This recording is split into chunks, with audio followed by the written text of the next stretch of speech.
Lourdes Loyola adalah tentara wanita Amerika yang sekeluarga ikut masuk Islam. Loyola mengaku bahwa dia yang berpangkat sersan pernah 2 kali ditugaskan ke Afghanistan untuk menjadi tentara perdamaian. Di Afghanistan itulah, dia bertemu dan mengenal Islam maupun Muslim.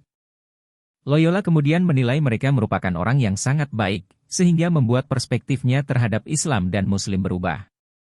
Muslim bukan seperti yang digambarkan oleh media dan kanal berita selama ini, mereka sama seperti orang-orang pada umumnya yang memiliki aktivitas harian. Seperti mencari nafkah atau bekerja, ujar Loyola. Niatnya masuk Islam semakin bulat ketika saat itu isu Islamofobia diangkat begitu kuat. Banyak orang yang menghina dan memojokkan agama Islam dan Muslim. Saya yang memang tidak senang jika ada orang atau sekelompok orang menyerang kelompok tertentu, akan saya bela dengan sepenuh hati, tutur Loyola. Loyola kemudian ingin mempelajari Islam agar data dan fakta yang dimilikinya cukup untuk menjawab tuduhan internet troll. Loyola pun mulai mencari data di dalam Al-Quran dan pergi ke masjid di Nebraska. Kebetulan pada saat itu Masjid Nebraska sedang mengadakan open house. Tanpa malu-malu Loyola hadir dan mengajukan pertanyaan di sesi tanya-jawab. Dia bertanya seputar warisan untuk laki-laki dan wanita yang berbeda porsinya, serta isu keterkaitan Islam dan terorisme. Loyola pun mendapat jawaban yang masuk akal dan menerima jawaban dari Imam Masjid Nebraska. Keingintahuan Loyola terhadap Islam terus dia gali. Salah satunya mengenai alasan Islam mengharamkan makan daging babi. Loyola mendapat jawaban singkat karena itu perintah Allah Subhanahu wa Ta'ala dan dia tetap menerima itu. Usai berdiskusi, ada seorang muslimah menghampiri Loyola. Kemudian menjelaskan secara perinci alasan larangan memakan daging babi. Jawaban yang diutarakan muslimah tadi membuat Loyola tercengang. Pelarangan makan babi bukan hanya perintah, melainkan ada alasan lain yang ilmiah dan logis. Dari teman muslimnya tersebut membuatnya tercengang. Bahwa alasan larangan itu tidak sekadar perintah, tetapi juga memiliki alasan ilmiah dan masuk akal. Sebenarnya, Loyola sudah cukup puas dengan jawaban atas ketaatan dari Tuhan. Karena sebelumnya tidak pernah mempertanyakan perintah Tuhannya dalam agama yang dianut sebelumnya.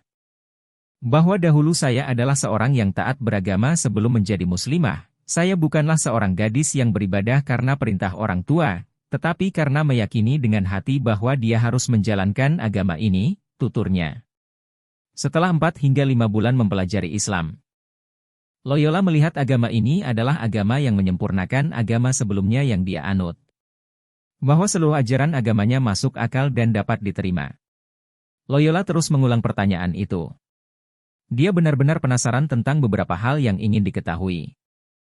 Loyola merasa apa yang ingin diketahui sudah mendapat jawaban. Dengan tekadnya yang bulat akhirnya Loyola menerima dengan yakin Islam sebagai agamanya. Setelah mengucapkan 2 kalimat syahadat, Loyola tidak dapat menahan tangis haru yang dia rasakan. Di mana sebagai tentara dia tidak pernah menangis di depan umum. Loyola merasa damai dan tenang seperti kembali ke rumah. Dia mengakui bahwa keislamannya bukanlah berpindah, tetapi sebuah perjalanan untuk pulang ke rumah. Setelah menyatakan keislamannya, Loyola kemudian memberitahu suaminya. Sang suami tanpa adu argumen sepenuhnya mendukung keputusan istrinya. Loyola merasa sangat bahagia. Ia tidak berharap suaminya ikut menjadi seorang muslim. Bahkan ia merasa bahwa kemungkinan suaminya memeluk Islam dalam ribuan tahun pun tidak mungkin terjadi. Dia mengenakan hijab setelah sang suami menerima dan dia terus mendalami Islam dan berbagai kewajiban sebagai muslim. Mulanya dia merasa ragu untuk mengenakan jilbab. Tetapi suaminya kembali mendukung dan memotivasi apapun pilihan hatinya. Loyola kemudian berkomitmen mengenakan hijab secara penuh. Sebelumnya, Loyola mengakui untuk benar-benar menjalankan syariat Islam yang satu ini, dia belajar perlahan dengan lebih sering memakai celana panjang.